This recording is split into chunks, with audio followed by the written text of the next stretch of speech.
Beberapa dari kalian yang klik video ini mungkin udah tahu kalau Samsung itu punya line up smart monitor sendiri yang namanya itu M series. Ada Samsung M7 dan juga Samsung M8. Dan banyak juga sih yang udah bahas, kayak OCXT waktu itu udah pernah pakai, bahkan mungkin pakai sampai sekarang dia yang M7 43 inch. Dan GTID juga udah pernah bandingin antara M7 dan M8 itu lebih worth it yang mana. Dan gue juga udah pernah bikin video featuring ya, video pakai Samsung M8 dan itu ada di setup estetik, dan bahkan sampai sekarang gue pakai Samsung M8 tersebut. Tapi kedua monitor itu kan harganya lumayan nih. Gimana dengan yang seri affordable-nya? Sebenarnya smart monitor Samsung itu ada yang versi murahnya, bahkan ini yang smart monitor pertama mereka, dan sebenarnya juga udah banyak sih yang bahas, DKID udah pernah bahas, tapi belum ada yang bahas yang versi barunya.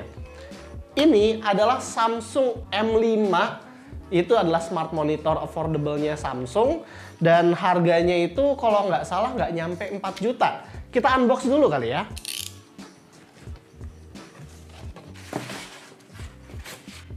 Sepertinya kita terbalik.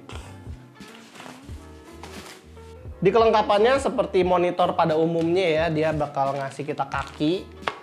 Kakinya itu terbuat dari besi, ini kokoh. Terus juga ada tiangnya. Tiangnya ini kayaknya ya ini metal, ada metal dalamnya tapi dia dilindungi sama plastik. Jadi ini juga lumayan kokoh kayaknya ya. Nah, kalau Samsung Smart Monitor itu dia selalu dikasih remote. Ini ada remote-nya kayak TV gitu ya. Terus ada power. Powernya mantapnya ini tidak pakai adapter. Jadi dia langsung nyolok ke listrik aja. Tidak seperti M8 yang adapternya itu gede banget. Ini dia itu nggak ada adapter sama sekali, jadi lebih rapi. Terus dia ada HDMI kabel satu. Terus kenapa dia cuman ngasih satu HDMI doang, tidak ada DisplayPort? Itu karena di belakang itu hanya ada 2 HDMI port aja. Jadi nggak ada DisplayPort sama sekali. Dan juga ada 2 USB Type A di sini. Jadi kalau misalnya kalian ingin monitor yang ada DisplayPort-nya, ya sayangnya ini bukan pilihan kalian sih. Nah, berbeda dengan M8, si M5 ini dia ada VESA, ini kayaknya 100x100, jadi kalau kalian ingin pakai bracket, ya monitor ini udah bisa pakai bracket sendiri. Oke, sekarang kita akan rakit dulu aja kali ke tiangnya. Sayangnya Samsung M5 ini, walaupun dia ditargetkan untuk kayak mainstream user ya, atau yang user yang tidak terlalu teknis, tapi dia itu masih belum screwless. Jadi kita masih membutuhkan obeng buat nyekrupin antara kaki ke tiangnya. Nah, kalau monitor lain itu biasanya ada cekleknya. Kalau ke monitor, di sini dia nggak ada cekleknya, tapi kita harus menguatkan lagi cantelan belakangnya pakai obeng. Ya, untungnya ini cuma sekali doang sih. Ya, jadi ini adalah bentuk dari monitornya. Cantik ya, yang warna putihnya. Jadi kalau kalian lihat di sini dia tuh bentuknya nggak terlalu jauh beda dengan yang M7, dan sama seperti M7 juga dia ada 2 warna, yang putih seperti review unit kita kali ini, dan juga ada yang hitam kalau kalian suka warna hitam. Dia bisa tilt, adjustment tiltnya itu atas ke bawah doang. Dia tidak seperti productivity line up-nya Samsung yang bisa kanan kiri. Dan dia juga tidak height adjustable. Jadi kalau kalian mau monitornya itu bisa height adjustable, ya pakai bracket. Dan bedanya dia dengan productivity line up-nya Samsung itu bagian belakangnya agak beda. Kalau yang productivity line up-nya Samsung kayak S series ini S27 itu dia bisa height adjustable, bisa kanan kiri.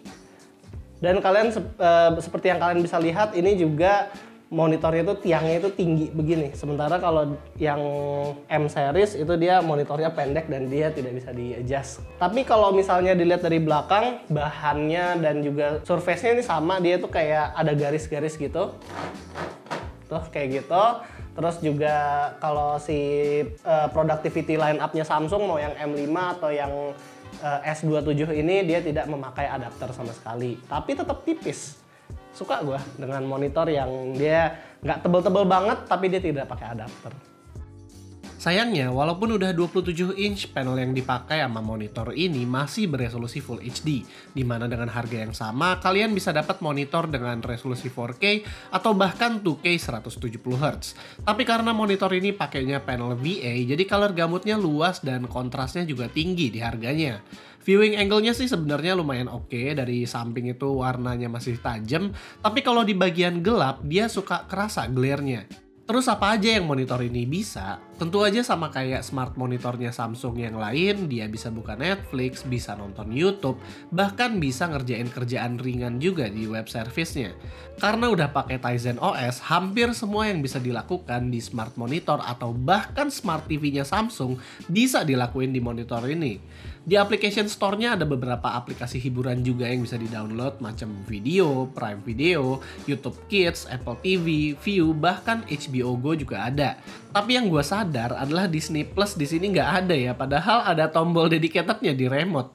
Ini bukan karena apa-apa, tapi karena memang TV LG dan Samsung itu nggak ada Disney Hotstar-nya di region Indonesia. Dan kalau mau Disney Plus harus ganti region yang India dulu, dimana itu ya ribet dah.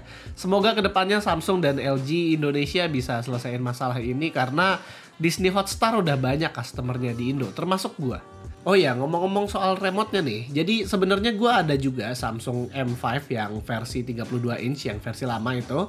Nah, perbedaan remote antara yang lama dan baru itu ternyata lumayan kerasa ya. Yang lama memang lebih berat dan lebih tebal, tapi bentuknya itu lebih eksotis aja gitu dibanding yang baru. Ada curve-nya gitu. Terus bagian depannya juga lebih elegan yang versi lamanya, walaupun yang versi sekarang itu ada tombol Disney Plus-nya nih. Dan lucunya, entah kenapa M5 yang baru ini nggak ada voice-nya di remote. Ini drawback banget dimana M5 yang 32 inch lama itu bisa loh. Dan membantu banget terutama untuk yang lagi nyari video di YouTube. Tapi ya mengingat yang dulu sama sekarang itu beda harganya sampai 1 juta, mungkin ya ini drawback yang harus diterima. Lalu apalagi sih bedanya yang lama sama yang baru? Mungkin di UI kali ya, karena UI yang lama itu basic banget, UI yang di M5 baru ini makin mirip sama Smart TV dan persis sama UI-nya si M8 dan M7. Ini ada workspace-nya, kita bisa sign in di Microsoft 365 kita, dan kerja ringan tanpa pakai PC. Dan yang sekarang udah bisa support Google Meet, jadi bisa pakai webcamnya Samsung atau bisa pakai Logitech C920 atau C922. Terus apalagi sih sebenarnya enaknya punya smart monitor dibanding yang biasa? Well, gue nggak bisa ngomong banyak di M5 ini karena daily driver gue itu pakai M8. Tapi pengalaman gue pakai monitor itu sih enaknya itu gue bisa nonton YouTube, Netflix ataupun HBO Go tanpa harus nyalain komputer atau nyolok ke laptop. Dibilang convenient sih iya, karena kan nggak perlu nyalain PC lagi, tinggal nyalain monitor doang. Dan juga lebih efisien listrik loh. Kalau di komputer nonton YouTube aja bisa sampai 100 watt lebih, itu belum sama monitornya. Sementara kalau di monitor sendiri itu pas YouTubean cuma 25 watt aja dengan speaker volume 30% dan brightness 60%.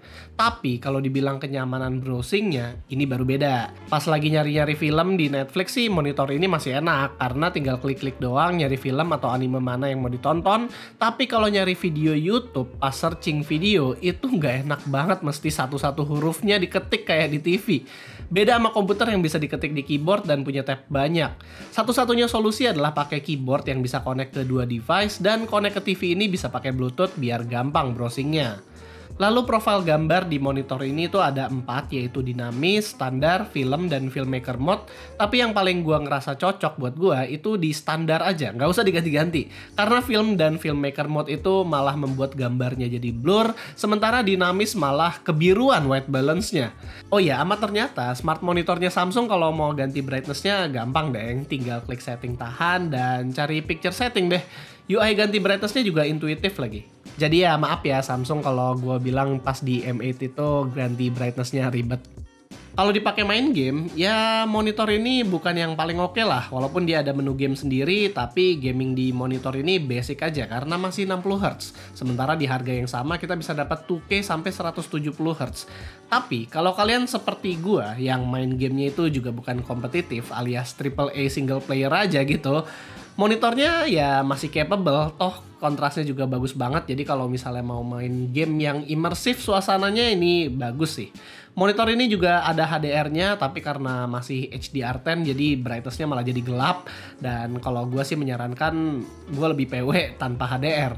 Nah kalau ditanya suara, ya kualitas speakernya ini udah yang paling bagus. Buat sebuah speaker TV aja ini keren, suaranya jelas, terus dia ada bass-nya dikit juga. Tapi kalau misalnya dibilang ini sekelas sama M8, ya nggak terlalu lah. Karena di atas 70% dia udah mulai distorsi, tapi kalau misalnya dibilang di antara monitor-monitor lain, ini adalah salah satu yang the best suaranya. Kalau kalian ada kepikiran mau pakai soundbar di monitor ini, HDMI 1 di belakangnya juga udah support ARC, jadi kabelnya lebih simple daripada pakai speaker biasa. Samsung M Series juga udah support sama AirPlay buat yang pakai iPhone, dan juga untungnya region Indonesia ini udah support sama Apple TV. Dan buat yang pakai HP Samsung malah lebih enak lagi, dia setupnya bisa pakai HP dan connect ke SmartThings lagi. Jadi kita bisa pakai HP buat jadi remote. Ngomong-ngomong soal setup, ini TV keren loh. Setupnya itu ada lagu-lagunya gitu, jadi kayak lagi setup Smart TV lah. Buat kedepannya gue sebenarnya bakal pakai monitor ini buat jadi TV seperti M5 yang lama itu juga gue jadiin TV. Gue yakin si Ocha juga pakai M7-nya itu buat jadi TV sekalian desktop.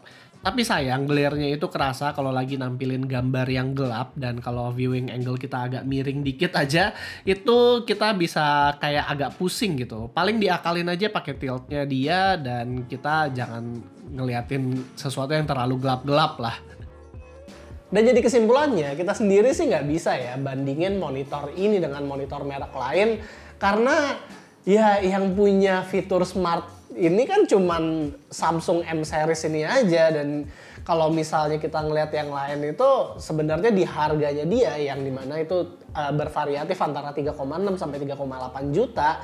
Kita bisa sebenarnya dapetin yang mungkin udah 2K atau bahkan yang 2K 144 Hz juga ada. Bahkan Samsung sendiri yang G5 kita kemarin review aja itu 4,3 yang nggak terlalu jauh ya dari monitor ini. Itu udah dapat 2K 165 Hz pakai HDR juga lagi. Ya tapi kan fitur smart ini juga harus dihargain dong. Ya mahal dong. Dan kalau ya kita ngeliat M Series sebenarnya kalau kita bilang ini harganya 3,8 juta, yang M7 itu dengan resolusi 4K dia udah bisa didapetin dengan harga sekitar 5,4 jutaan. Apakah itu nanggung?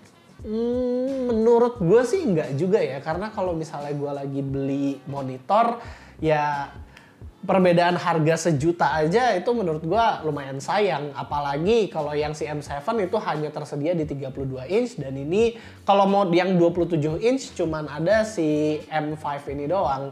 Jadi ya gua lebih suka M5 karena si M5 ini lebih make sense lah di meja-meja yang ukurannya kecil. Dan jadi itu aja sih paling video kita kali ini. Kalau kalian suka dengan videonya, jangan lupa kasih kita like, share, dan subscribe. Dan kalau kalian mau beli monitornya, kalian bisa cek aja link di deskripsi yang udah kita taruh. Dan terakhir paling itu aja. Gua Rizky, always stay safe and stay healthy.